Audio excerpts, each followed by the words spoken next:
Kayla Harnage, and I am a certified stressor.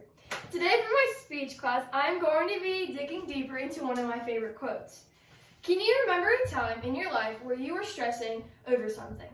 The boundaries are endless. Perhaps it was a big test you had the next day, or a new job you were applying for, maybe even a date with somebody you really liked. There are many moments throughout human life where you just sit back and start to worry.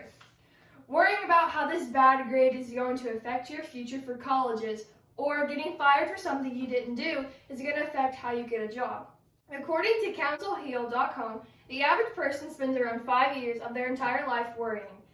Also, averagely, a person lives for about 79 years. In the long run, that's not a lot. We spend 5 of those short years worrying about things we cannot even control half the time. Sometimes it's okay to worry. Worrying can lead to wellness. Here's a little test to figure out if you are worrying too much. According to the Harvard Medical School, physically, if you get a lot of headaches, stomach aches, and vague pain, and you cannot explain where these are coming from, these are symptoms that you are worrying too much. Also, Harvard mentions that some people are just wired to worry more.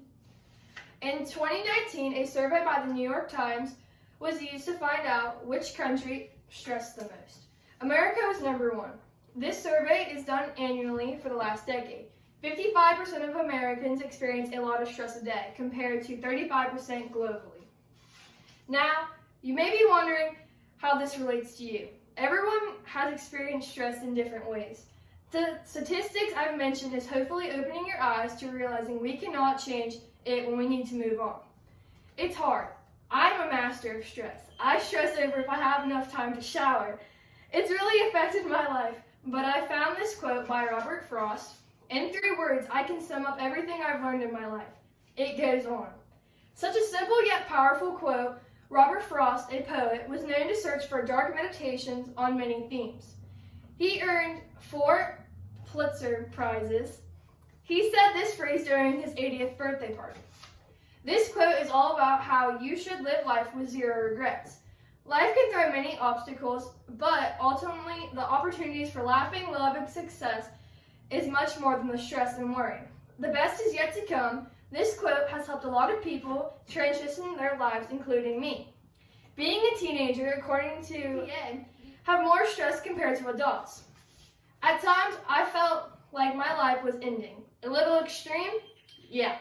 One moment in my life in particular I want to bring up was my freshman year of high school. As many can agree, that is one of the hardest times transitioning from middle school to high school. I was about to take my geometry final, and I really wanted an A, and I tried really hard, but I ended up getting a C. But I used this quote to help me get through that time and realizing I tried my best, and that's all I could do. Statistically, it has been proven that living a stress-free life has impacts. Some benefits, according to Nelson Boyd, is it can lower your blood pressure, increase your memory, and you're less likely to have depression. This can also help you live longer. 3 ways you can achieve a stress-free life include meditation, to plan ahead, and to learn to let go.